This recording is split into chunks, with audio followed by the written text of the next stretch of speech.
Hello, welcome back to chapters of Nada. അപ്പോൾ എല്ലാവർക്കും ഈദ് മുബാറക്. ഈദ് എന്ന് പറയുമ്പോൾ തന്നെ ആദ്യം നമ്മുടെ മനസ്സിൽ വരുന്നത് തന്നെ പുതിയ ഉടുപ്പ്, മൈലാഞ്ചി, ബിരിയാണി, ഇതൊക്കെ തന്നെ. വീട്ടിലായിരുന്നപ്പോൾ ഈദിന്റെ മെയിൻ പരിപാടി എന്തായിരുന്നു അറിയോ? രാവിലെ എണീക്കുക, പുതിയ ഉടുപ്പൊക്കെ ഇട്ട് റെഡിയായി നിൽക്കുക, തൊട്ട് മുന്നത്തെ ദിവസം മൈലാഞ്ചി ഒക്കെ ഇട്ട് റൂം മൊത്തം പൊടിയാക്കുക. പിന്നെ എല്ലാ പെരുന്നാളിലും നമ്മൾ മുടക്കാണ്ട് ചെയ്യുന്ന ഒരു കാര്യമാണ് നമ്മുടെ ഗ്രാൻഡ് പേരൻസിന്റെ ഖബർ സിയാറത്ത്. അങ്ങനെ പള്ളിയിലും പോയി തിരിച്ചു വന്ന് നേരെ ടെറസിന്റെ മേളിലേക്ക് പോകും. എൻ്റെ എൽഡർ സിസ്റ്റേഴ്സിന്റെ കല്യാണം കഴിഞ്ഞ് ഞാനും എൻ്റെ യങ് സിസ്റ്ററും മാത്രം ഉണ്ടായിരുന്നുള്ളൂ വീട്ടിൽ. അപ്പൊ ചുരുക്കം പറഞ്ഞു കഴിഞ്ഞാൽ കഴിഞ്ഞ ഒരു 4-5 വർഷമായിട്ട് ഞങ്ങളുടെ ഈദ് സൈക്കിൾ ഇങ്ങനെ തന്നെയാണ്. നേരെ ടെറസിന്റെ മേളിൽ പോവുക, ഫോട്ടോ എടുക്കുക. അവസാനം അവൾ എടുക്കുന്ന ഫോട്ടോ എനിക്ക് ഇഷ്ടമാകത്തില്ല, ഞാൻ എടുക്കുന്ന ഫോട്ടോ അവൾക്ക് ഇഷ്ടമായില്ല. പിന്നെ രണ്ടുപേരും മത്സരിച്ച് അങ്ങോട്ടും ഇങ്ങോട്ടും അടിയാണ്. അതിന്റെ കംപ്ലയിൻസും പറഞ്ഞ് ഇരിക്കുക. തിരിച്ചു വന്ന് ബിരിയാണിയും കഴിച്ചിട്ട് അതിന്റെ ഹാങ് ഓവറിൽ പിന്നെ കുറച്ചു നേരം കിടന്നുറങ്ങുക.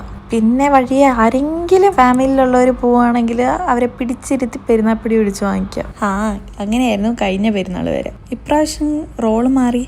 പിടിച്ച് മേടിച്ചതിന് പകരം തിരിച്ചു കൊടുക്കാൻ സമയമായി. ഒത്തിരി ഫാൻസി ആക്കാണ്ട് പറയാനാണെങ്കിൽ പ്രായമായി. പെരുന്നാൾപ്പൊടിയൊക്കെ അങ്ങോട്ട് കൊടുക്കാൻ ടൈമായി. അങ്ങനെ ഇന്നലെ പോയ കസിൻസിന്റെ വീട്ടിൽ ഇന്നും പോയി അവരെ എല്ലാവരും ഒന്ന് കാണാമെന്ന് വിചാരിച്ചു. പക്ഷെ പെരുന്നാൾ നമസ്കാരം കഴിഞ്ഞ് തിരിച്ചു വന്ന് 3 പേര് നല്ല അടിപൊളി ഉറക്കമായിരുന്നു. അതുകൊണ്ട് അവരുടെ വീഡിയോ ഒന്നും കിട്ടിയില്ല. റോഡിലൊക്കെ എന്തൊരു തിരക്ക് അല്ല! ഈ ന്യൂസിലൊക്കെ കാണുന്ന യുദ്ധം ഈ നാട്ടിൽ തന്നെയാണോ നടക്കുന്നതെന്ന് നമ്മളൊന്ന് ചിന്തിച്ചു പോകും. അങ്ങനെ വീട്ടിൽ പോയിട്ട് അവിടെ ഉള്ളവരെയൊക്കെ കണ്ടിട്ട് ഞങ്ങൾ തിരിച്ചു വന്നു. അങ്ങനെ അവരുടെ വീട്ടിൽ നിന്ന് ഇറങ്ങി വഴിയിലൊരു ബെഞ്ച് കണ്ടു. അവിടെ നിന്ന് 2 ഫോട്ടോ ഒക്കെ എടുത്തു കഴിഞ്ഞപ്പോൾ വീട്ടിലേക്ക് പോയി. പിന്നെ ആസ് യൂഷ്വൽ ബിരിയാണി എല്ലാം വിളമ്പി ഫുഡെല്ലാം എടുത്തു. സത്യം പറഞ്ഞു കഴിഞ്ഞാൽ ഇപ്രാവശ്യത്തെ പെരുന്നാള് കുറച്ച് ഷോക്കായിരുന്നു. കാരണം എന്താ വെച്ച് കഴിഞ്ഞാല് ഇപ്രാവശ്യം ഈ വാറിന്റെ പ്രശ്നങ്ങളൊക്കെ കാരണം എൻ്റെ യങ് സിസ്റ്റർ ഇവിടെ കാണുമെന്ന് ഞാൻ ഒരു 98% വരെ ഞാൻ വിശ്വസിച്ചിരുന്നു. കഴിഞ്ഞ ആഴ്ച വരെ ഇവിടെ മൊത്തം ആളുകളായിട്ട് പെട്ടെന്ന് എല്ലാവരും കൂടെ പോയി കഴിഞ്ഞപ്പോൾ ആ പെരുന്നാളിന്റെ ഒരു വൈബ് കിട്ടുന്നില്ല. ഞാൻ ചെയ്തിരുന്ന ട്രെൻഡ്യോൾ ഹോളിലുള്ള ഒരു ബ്ലാക്ക് ടോപ്പാണ് ഞാൻ ഇന്നിട്ടിരിക്കുന്നത്. ഇപ്രാവശ്യത്തെ പെരുന്നാളിന് നമുക്ക് കൂടുതൽ പ്ലാൻസ് ഒന്നും ഇല്ല. കാരണം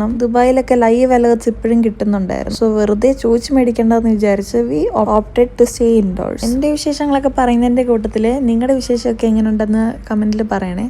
പിന്നെ ഇന്നത്തെ ഫുഡിൻ്റെ കാര്യം പറയാനാണെങ്കിൽ ഉമ്മ ഉണ്ടാക്കുന്ന സ്പ്രിംഗ് റോൾ ഉണ്ട്. ആ ഒരു കുറവ് കോമ്പൻസേറ്റ് ചെയ്യാനായിട്ട് ഞാൻ എൻ്റെ കൈ കൊണ്ടുണ്ടാക്കിയ സ്പ്രിംഗ് റോൾ ഉണ്ട്. ആ സ്പ്രിംഗ് റോൾ അല്ലാണ്ട് ആ ടേബിളിൽ കാണുന്ന ഒന്നും ഞാൻ ഉണ്ടാക്കിയതല്ല എന്ന് പ്രത്യേകം പറയണം എന്ന് എൻ്റെ സിസ്റ്റർ പറഞ്ഞിട്ടുണ്ട്. സത്യം പറഞ്ഞു കഴിഞ്ഞാൽ ഞാൻ അതിനകത്തൊന്നും തിരിഞ്ഞു പോലും നോക്കിയിട്ടില്ല. ബാക്കി എല്ലാം അവൾ തന്നെയാണ് ഉണ്ടാക്കിയത്. സുഖിപ്പിക്കുകയാണെന്ന് വിചാരിക്കരുത്. അവൾ ഉണ്ടാക്കുന്ന ഫുഡിനെല്ലാം നല്ല ടേസ്റ്റാണ്. അപ്പോൾ പ്രത്യേകം പറയാണ്ട് ഇന്നത്തെ ബിരിയാണിയും നല്ല ടേസ്റ്റി ആയിരുന്നു. പിന്നെ ഒരു ചോക്ലേറ്റ് ബിസ്ക്കറ്റ് പുഡിങ്ങും ഉണ്ടായിരുന്നു. അതും അടിച്ചു പൊളിച്ചു. ഫുഡെല്ലാം കഴിച്ച് കഴിഞ്ഞിട്ട് ആസ് യൂഷ്വൽ ആ ഹാങ് ഓവറിൽ ഞങ്ങൾ എല്ലാവരും കിടന്നുറങ്ങി. ഉറക്കത്തിൽ നിന്നെല്ലാം എണീറ്റ് കഴിഞ്ഞിട്ട് എവിടെയെങ്കിലും പോകണോ വേണ്ടോ എന്നുള്ള 2-3 റീത്തിങ്ക് കഴിഞ്ഞപ്പോഴത്തേക്കിനും മേളിലൂടെ ചെറിയൊരു സൗണ്ട് കേട്ടപ്പോൾ ആ പ്ലാനും ക്യാൻസൽ ചെയ്തു. രാവിലെ 6 മണി എന്തോ ആയപ്പോഴാണ് മൈലാഞ്ചിയെല്ലാം ഇട്ട് കഴിഞ്ഞത്. അതുകൊണ്ട് ഞങ്ങളത് പൊളിച്ചു കളഞ്ഞിട്ടില്ലായിരുന്നു. അങ്ങനെ കണ്ണടച്ച് തുറന്നപ്പോഴത്തേക്കിനും ഒരു റംസാൻ കഴിഞ്ഞു. പെരുന്നാളും കഴിഞ്ഞു. 2026ന്റെ 3 മാസവും കഴിഞ്ഞു. ഇനിയിപ്പോൾ ഈ 2 ദിവസത്തെ ലീവൂടെ കഴിയുമ്പോഴത്തേക്കിനും 3 മണി വരെയുള്ള ഡ്യൂട്ടി ടൈമിംഗ് മാറി ഇനിയിപ്പോൾ 6 മണി വരെ വീണ്ടും പഴയതുപോലെ ആവും. ഈ വിഷമങ്ങളെല്ലാം അങ്ങോട്ടും ഇങ്ങോട്ടും പറഞ്ഞ് എല്ലാവരോടും കുറച്ച് നേരം ഇരുന്ന് സംസാരിച്ച് അടുത്തുള്ള സൂപ്പർ മാർക്കറ്റിൽ പോയി കുറച്ച് ഗ്രോസറിയും മേടിച്ച് അപ്പോൾ അവിടെ നോക്കുമ്പോൾ കുറേ നല്ല സൽവാർ ഉണ്ടായിരുന്നു. അത് ട്രയലും ചെയ്ത് കുറച്ച് ഫോട്ടോയും എടുത്തിട്ട് ഞങ്ങളുടെ ഈദ് കഴിഞ്ഞു. അപ്പോൾ ഇതൊക്കെയായിരുന്നു ഞങ്ങളുടെ ഈദ് വിശേഷങ്ങൾ. അപ്പോൾ വീഡിയോ ഇഷ്ടപ്പെട്ട് കഴിഞ്ഞാൽ please like, share and subscribe. Thank you for watching.